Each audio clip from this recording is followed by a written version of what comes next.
In new footage from the battlefield, two M2 Bradley infantry fighting vehicles, IFVs, belonging to Ukraine's 225th Assault Regiment, conducted a daring operation to penetrate behind Russian defense lines. The video shows the two Bradleys moving swiftly along an open road, thick dust billowing behind them, their powerful engines and sturdy armor allowing them to advance fearlessly, penetrating an area clearly within enemy range. Upon reaching the target, the Bradley's 25mm automatic cannons began pounding the Russian positions, with the first explosions appearing to hit the first enemy position.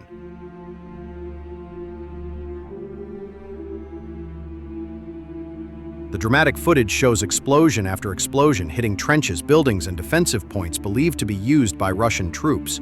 The sound of heavy gunfire mixed with the boom of smaller artillery pieces echoed throughout the terrain, indicating a fierce battle was underway. The two IFVs took turns, one pressing with intense fire while the other maneuvered to find a new angle of attack. This tactic left the Russian forces pinned down, unable to offer effective resistance. Several large explosions were seen right in the enemy's defenses, indicating successful hits on key targets.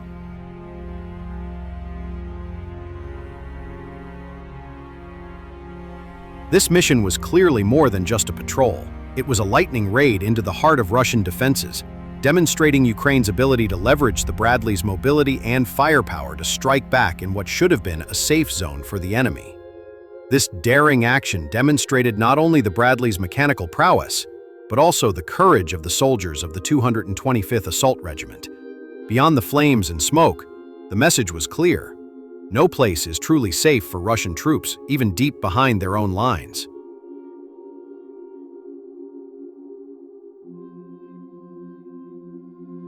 At the same time, there is interesting news from the Lyman direction. Geolocated video captured the tank firing point blank into Russian positions in the ruins of Torsk. Here, Russians press forward and are rapidly burning through their forces, attacking Ukrainians from all sides.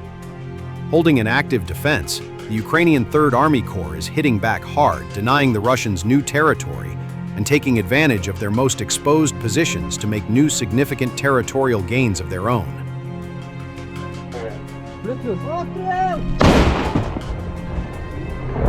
Russian forces continue to push towards Torsk from all sides, but Ukrainian defenders from the 63rd and 60th Mechanized Brigades are defending proactively.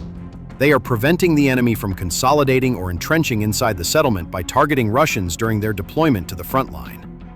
In the nearby Serebryansky forest, Russian troops have pushed deeper through its natural cover to move into Torsk by maintaining as small a profile as possible and crawling past Ukrainian positions at night.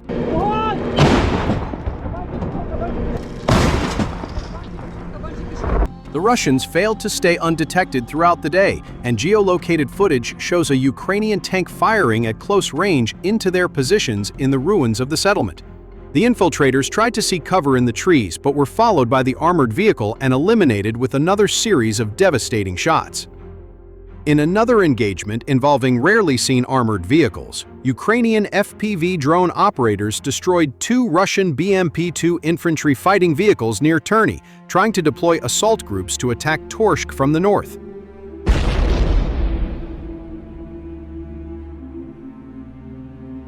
Both vehicles became immobilized after hitting mines, and their surviving crew members and dismounted infantry were subsequently eliminated. However, impact of this engagement, the loss of both BMPs and their crews, halted any momentum the Russians hoped to build in that direction. It underscores the effectiveness of Ukrainian drone warfare in neutralizing even heavily armored targets before they can influence the battle. While Torsk holds some tactical value, the Ukrainian command has made it clear they will not sacrifice their men to defend it at all costs.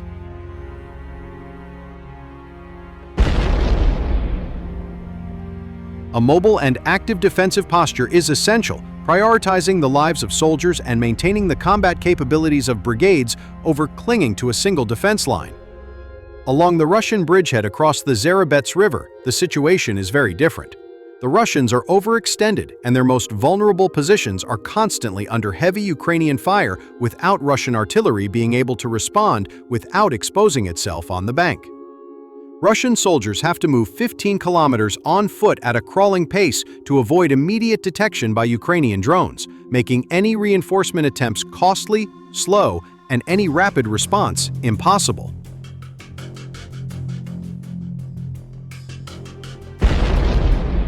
Due to this, Ukrainians were able to conduct a counterattack and exploit the enemy's weaknesses. Fighters from various brigades within the 3rd Army Corps recently recaptured Ryd-Kudub, striking precisely where Russian forces were most exposed. Geolocated first-person footage shows Ukrainian assault troops moving through tree lines and clearing them of forward enemy positions before moving into the rural buildings of the village.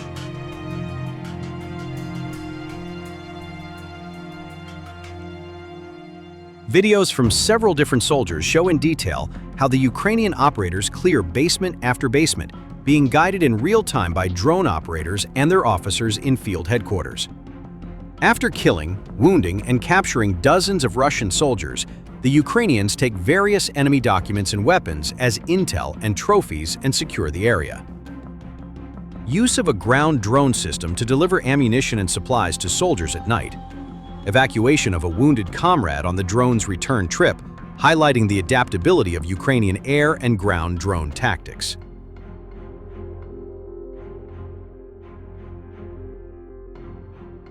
Ryd-Kudub is now fully cleared of Russian presence, given the logistical difficulties for Russian forces, needing to move artillery, drones, and infantry across the river while avoiding constant Ukrainian surveillance. The enemy advance here has to start from scratch. Overall, Ukrainian forces in the Lyman sector are solving their issues by not only conducting active defense and efficiently absorbing Russian attacks, but also reclaiming ground whenever opportunities are created. This takes the initiative away from the Russians and prevents them from making gains in the area.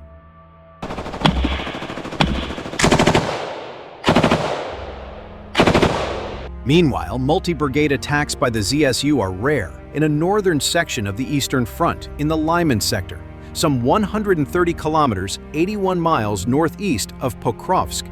Another successful Ukrainian attack hit and captured the village of Novomikhailivka. According to statements and video footage published by one of the attacking units, the elite 3rd Assault Brigade, combined arms attacks by the 3rd, along with Special Operations Infantry Unit from the Ukrainian Army Military Intelligence Agency, HUR, took the village with few friendly losses.